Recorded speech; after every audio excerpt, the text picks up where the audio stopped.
Kraus decided to study law in Minnesota after a fight with the Department of Veterans Affairs. The VA recently approved as a service disability the brain scarring he got from an assault while on active duty. Kraus served in the Air Force for about 5 years. His bureaucratic battle took 10. The delays were atrocious. My files were incomplete. They ignored what was right before their faces. Kraus isn't the only veteran who has faced a wait. About 897,000 disability claims are now pending with the VA.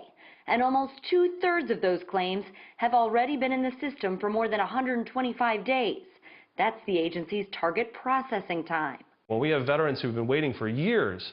Kraus has now started a support website and joined a coalition of veterans suing the VA to overhaul its operations. It's an entrenched bureaucratic issue. It's been my experience anyway that the VA tends to ignore evidence and make decisions that benefit the VA.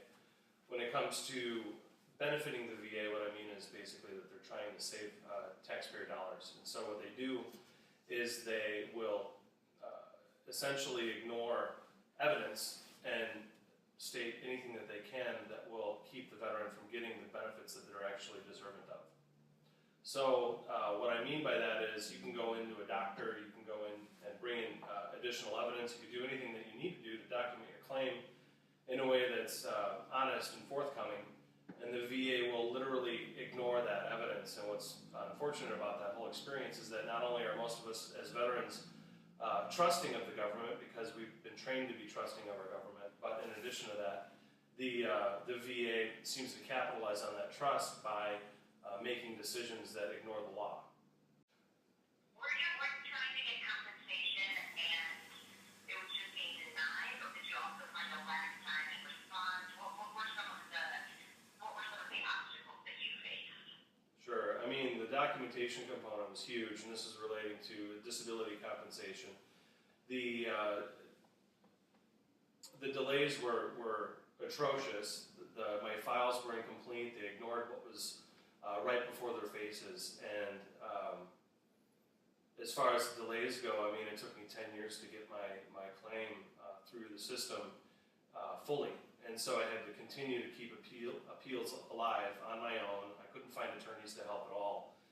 Veteran service organizations ignored the evidence as well and hung me out to dry. So essentially I had to go and get educated in the law to fight my claim. And so here I am, a guy that was educated in economics, now in law school, and it took that kind of education to finally get my benefits after 10 years. I don't even know how to break that down. To me, it's appalling. I talked with the Democratic Platform Committee in July about the issue, and in my own experience, here I am, a guy who, served my country, did my time, got out. I expected a square deal, and the VA completely denied that. Like I said, the educational component, it took me getting an advanced degree to be able to get my compensation in a way that was fair. And every day I talk to veterans who are experiencing the same kind of problem, except their conditions now coming out of the current Iraq and Afghanistan wars are even more compounded than my own. And so their situations are even more complex.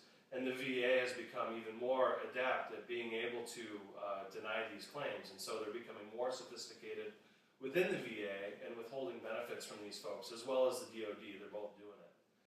So I get calls from veterans constantly about their own situations. And these guys are coming out of there fresh, with fresh wounds, and they expect the VA to give them a fair shake as well. And they're getting shafted in a way that makes my own case seem trite in many respects. But, again, going back to what I had said, in my own claim, it took a legal education at a top 20 law school to be able to get my benefits, and that's just not the way it should be. That's, again, a shameful example of how the VA works against veterans to give us what we're entitled to. And for you, what did it mean? Especially because this was 10 years. Right. So what did it mean to me? Well, I'll tell you what, when I got that letter in the mail that they finally paid attention to my evidence and gave me an affirmative decision, it was like a new day for me. I felt like a new person, you know, because here you go in a system that you're entrenched in for 10 years, and to finally have them say, oh, we're sorry, we were wrong, here's your back pay. That was everything to me. You know, 10 years. I mean, I don't know if anyone else in the world in this type of a system would even understand what that means. It's even hard for me to even explain. You know, I guess after 10 years you feel like you're being attacked by somebody that's supposed to be your friend, and after 10 years they finally say, I'm sorry. I don't know how to explain that. It's inexplicable, but you know, I tell you what, it was a weight off my shoulders to know that I didn't have to fight that fight anymore. Where had you been overseas, and what had happened when you came home? And if you just kind of walk us through a little bit of the backstory. Yeah, sure. So I was in the Air Force for just shy of 5 years. I was in the Middle East for a little while. I was in Eastern Europe when I was in the Air Force Special Operations Command and doing operations there. And our unit, based out of England, was responsible for Eastern Europe and Africa. So we had tours in Africa during the Mozambique flood that I ran back support for, so I didn't personally go to Mozambique. But my tour was basically all about making sure that the choppers fly and that the radios work and that our guys in Special Forces are able to get back home safely to their wives and family. Great. And yesterday you mentioned something about adverse reactions to experimental anthrax. I know we're just getting really deep into the details now, but that was another thing that you said might be a cause for your confusion. Right, yes. Yeah, it's possible that the anthrax caused an autoimmune reaction, which could be part of why I'm having nerve problems and breathing problems. So the experimental anthrax that we were given in the later 90s, there were certain bad batches that we were forced to take. If you didn't want the anthrax, then you were threatened with an Article 15 and discharged from the military. So ultimately we had to do that, otherwise when you got out of service you wouldn't be able to get a job and you'd be treated like a criminal. So you had two options, either to take the bad anthrax or be a criminal. So a lot of us took the anthrax, and I was one of the veterans that had an adverse reaction.